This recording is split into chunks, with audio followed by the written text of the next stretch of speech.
Mas Keries, Bang Bro Alek yang setia dimanapun. Jumpa lagi dalam kisah-kisah seram. Mendengar cerita horor merupakan salah satu kegiatan menarik untuk mengisi waktu luang di rumah.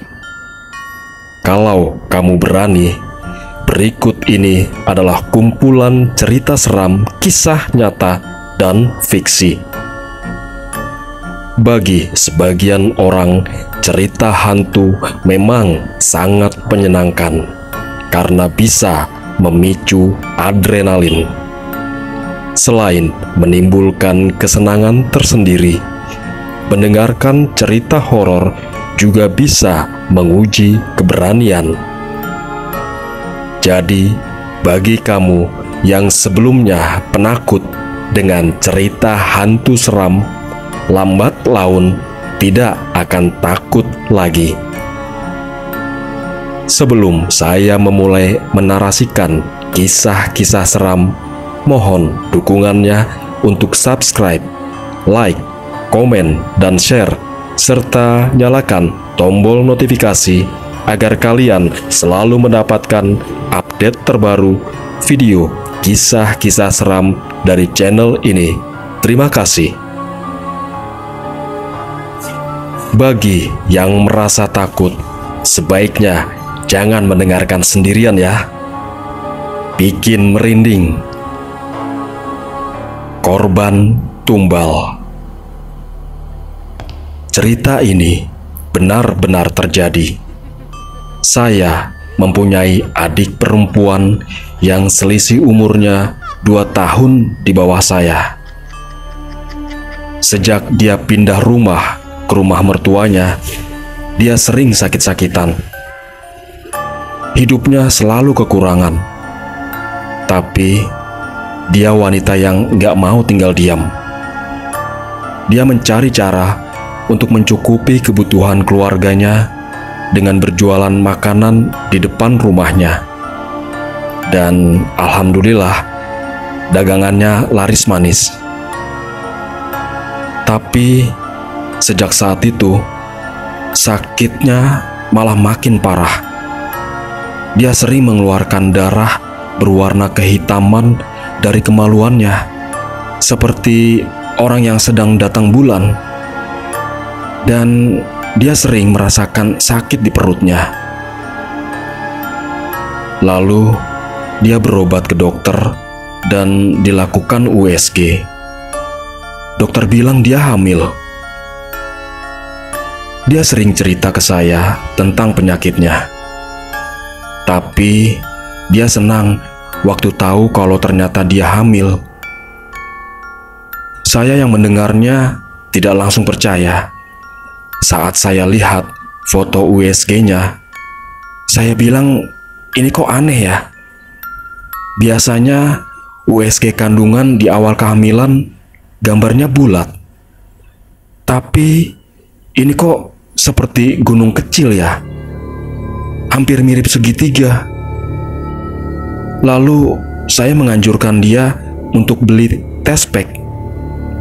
Lalu dia tes, hasilnya negatif.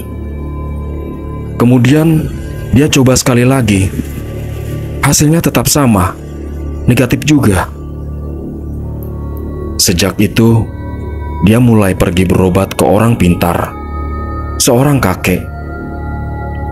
Kakek itu bilang dia disantet. Ada sesuatu yang ditanam di depan rumahnya. Setelah 2 kali berobat dengan si kakek itu, dia merasa enakan. Tapi itu tidak berlangsung lama, karena seminggu kemudian ternyata dia kumat lagi. Dia kembali mengeluarkan darah dan perutnya makin sakit. Lalu dia pergi berobat ke tempat lain. Orang pintar juga. Jawabannya cukup mengerikan. Adik saya itu sedang hamil secara goib. Janin yang di dalam perutnya adalah bayi ular. Ternyata dia digauli setan yang berwajah menyerupai suaminya. Bahkan setan itu merasuki suaminya saat menggauli adik saya. Maaf, ini bukan cerita porno, tapi ini memang benar kenyataan. Rupanya si orang pintar tersebut mengatakan bahwa setan itu berwujud ular, kadang menyerupai sosok pria rupawan, bahkan sangat tampan. Dan ular itu ternyata dipelihara oleh seseorang yang melakukan pesugihan. Dan adik saya adalah calon korbannya sebagai korban tumbal pesugihannya. Usut punya usut, ternyata pelakunya adalah tetangga yang rumahnya dekat dengan rumah adik saya. Penduduk di sana banyak yang tahu cerita itu, tapi mereka semua bungkam, tidak bisa berkata apa-apa karena mereka bilang takut diganggu. Sudah banyak korban di daerah sana.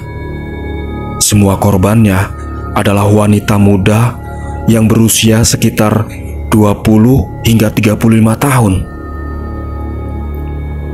Singkat cerita, akhirnya adik saya pergi ke salah seorang kiai dan menceritakan semua yang dia alami. Sang kiai pun mencoba untuk menyembuhkan adik saya dengan cara ruqyah dan sesuai dengan ajaran Islam. Beberapa kali adik saya mengunjungi rumah Pak Kiai untuk ditangani oleh kiai tersebut. Dan akhirnya berkat pertolongan Sang Maha Pencipta, berangsur-angsur rasa sakit di perut adik saya mulai berkurang dan membaik.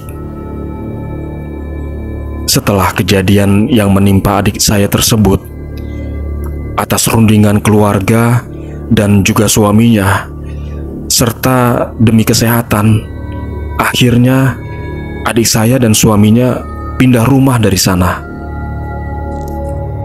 Teror ludah pocong.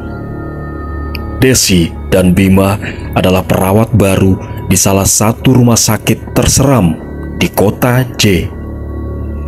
Sudah puluhan kali mereka mendengar cerita hantu tentang rumah sakit tersebut dari kawan-kawannya. Namun karena mereka berdua sangat cuek, mereka tidak mudah mempercayainya. Ketika Desi bertugas di malam hari, datang seseorang pria dengan wajah pucat. Desi berpikir kalau orang itu sedang sakit parah. Saat Desi sedang memanggil dokter, tiba-tiba orang tersebut menghilang begitu saja. "Kamu lihat di mana, Des? Orang itu sudah tidak ada loh," kata dokter Ridwan. "Masa sih, Dok? Tadi dia ada di depan loh. Apa dia sudah pulang mungkin ya?" jawab Desi. Ketika memasuki jam pulang, Desi menemukan ludah di lantai ruang piketnya. Dia pun langsung membersihkannya dengan nada ketus sambil berpikir, "Siapa yang melakukan perbuatan jorok ini ya?" gumam Desi. Setibanya di kosan, Desi menceritakan perihal kejadian yang baru saja dia alami kepada Bima tentang pasien yang tiba-tiba menghilang begitu saja. "Jangan-jangan," kata Bima, "pasien itu adalah hantu, Des." Saat Bima ingin ke kamar mandi, dia menemukan ludah yang sangat banyak di kloset. Padahal Desi saat itu sama sekali belum masuk ke kamar mandi. Dia juga merasa tidak pernah meludah. "Siapa sih yang ludah di kamar mandi gua?" "Lu ya, Des?" tanya Bima. Mendengar itu, sontak Desi tercengang. "Enak aja. Lu kan lihat dari tadi gue belum beranjak dari kursi. Dan gue juga lagi cerita kan sama lu," sahut Desi sedikit dengan nada kesal. Lalu seketika dia teringat dengan ludah di lantai rumah sakit. Kemudian dia juga melihat ludah-ludah lainnya di bawah kasur hingga dekat pintu kosan. Tanpa berpikir panjang, Desi buru-buru mengejak Bima untuk segera keluar. "Ayo Bim, kita keluar dari sini," teriak Desi seraya menarik tangan Bima untuk segera keluar dari kamar kosan. Namun saat mereka membuka pintu, sosok pocong dengan wajah yang sangat seram berdiri tepat di depan mereka. Seketika, dengan begitu cepatnya, pocong itu lalu meludah dengan mata melotot. Desi pun langsung pingsan, sedangkan Bima berteriak histeris sambil pergi meninggalkan Desi yang tergeletak di depan pintu kosannya. Hantu teman di pesantren. Kisah ini dialami oleh seorang lulusan pesantren bernama Fajri Ramdan. Berikut ini cerita horornya. Cerita mistis di lingkungan pesantren sudah bukan hal yang asing lagi. Entah itu sebuah kebetulan atau apa, aku tidak bisa menjelaskannya. Sebagai orang yang pernah nyantri, aku pun pernah mengalami hal tersebut. Beberapa kali aku mengalami kejadian seram semasa tinggal di pesantren.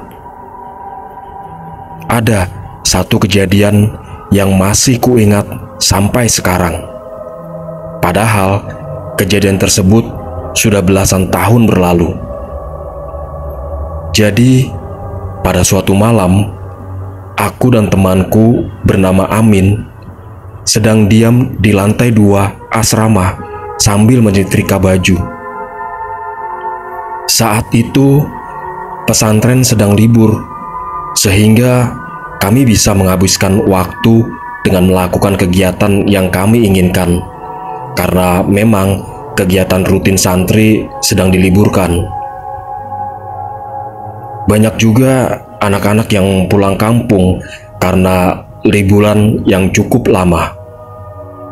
Dan yang tersisa di asrama adalah anak-anak yang rumahnya di pulau seberang seperti Amin, atau mereka yang memang tidak mau pulang walaupun rumahnya dekat seperti aku. Posisi asrama tepat berada di belakang bangunan sekolah. Jadi kami menyetrika baju sambil melihat pemandangan bagian belakang bangunan sekolah yang gelap karena lampu kelas tidak dinyalakan. Lampu jalan pun tidak ada sama sekali. Jadi bisa dibayangkan di depan asrama keadaannya benar-benar gelap gulita. Kembali kepada Amin dan aku yang sedang menyetrika pakaian. Saat sedang asik menyetrika, aku melihat di bawah ada bayangan orang yang berjalan pergi menjauhi asrama. Kami berdua mengenalinya. Sebut saja namanya Yahya.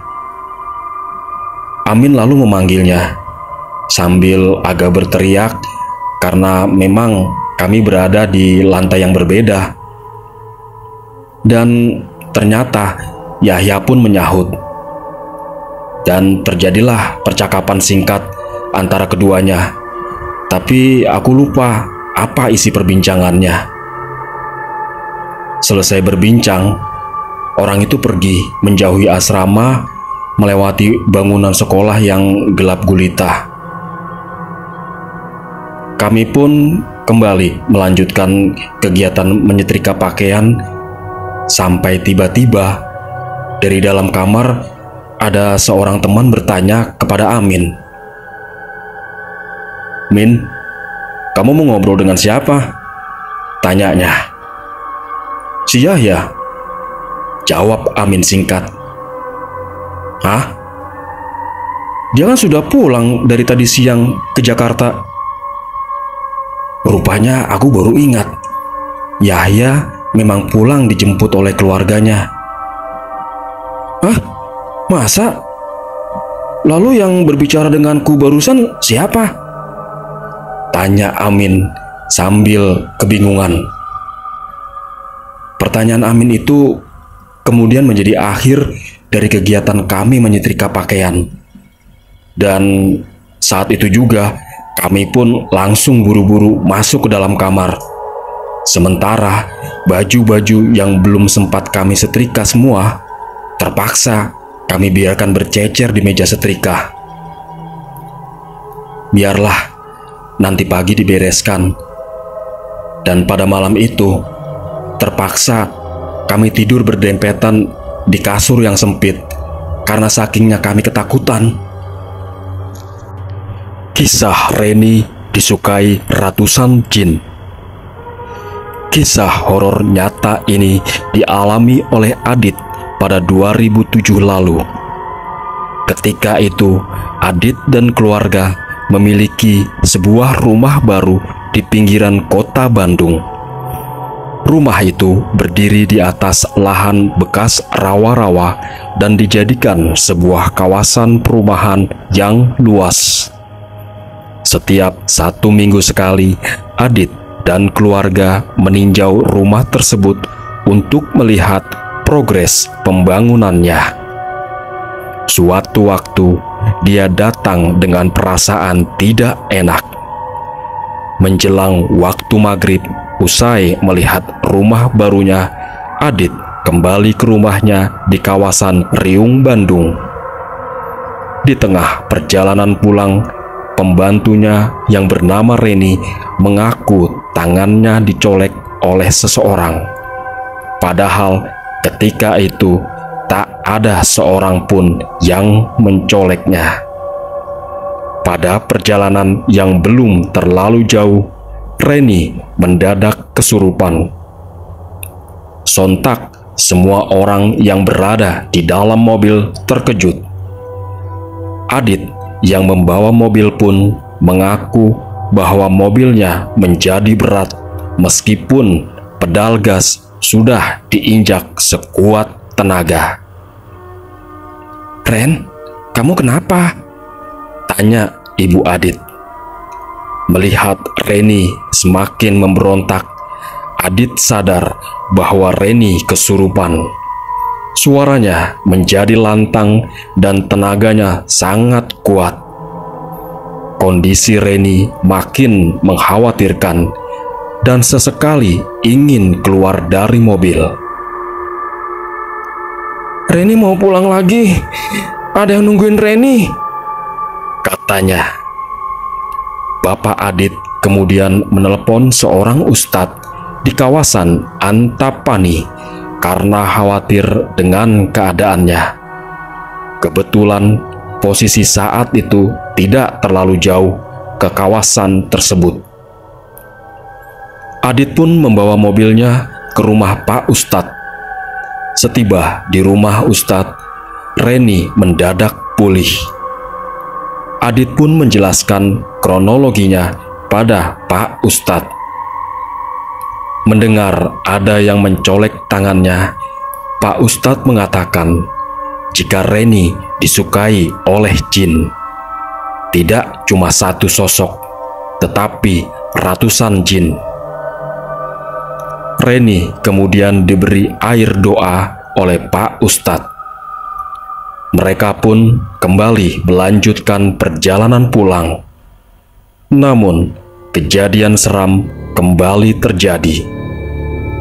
Saat tiba di rumah, Reni tertawa dengan mata melotot. Ketika Adit memberikan Al-Quran, agar dibaca bersama-sama. Reni tertawa semakin kencang seperti hantu kuntilanak. Adit kemudian menelepon Ustadz di sekitar rumahnya dengan harapan agar Reni kembali normal. Namun ketika Ustadz itu datang, Reni tak juga kunjung membaik. "Dia disukai ratusan jin," kata Pak Ustadz. "Susah untuk mengeluarkannya." Menurut Pak Ustadz, ratusan jin itu mencolek tangan Reni saat Reni melamun. Para jin itu merasukinya dan ingin membawanya pergi. Memasuki tengah malam, Reni semakin memberontak dan melakukan kehendak di luar kuasanya. Sesekali dia berbicara sendiri di dalam kamar dengan keadaan gelap dan masuk ke kamar mandi sambil bernyanyi seram. "Ren, istighfar Ren, istighfar," kata Bapak Adit. Jam 2 subuh, Reni mulai tersadar dan bertanya-tanya ada apa. Adit menjelaskan semuanya kepada Reni. Dia pun kembali melamun dengan keadaan kusut. Bapak Adit mengingatkan Reni agar dia tidak melamun. Namun secara tiba-tiba Reni mengatakan kalau dia juga menyukai salah satu jin yang merasukinya. "Punten Bapak, Reni hoyong hoyong pendak sareng kabogoh Reni."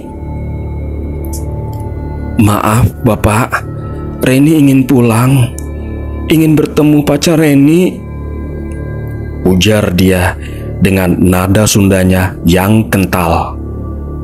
Semua dibuat bingung dengan pernyataan Reni.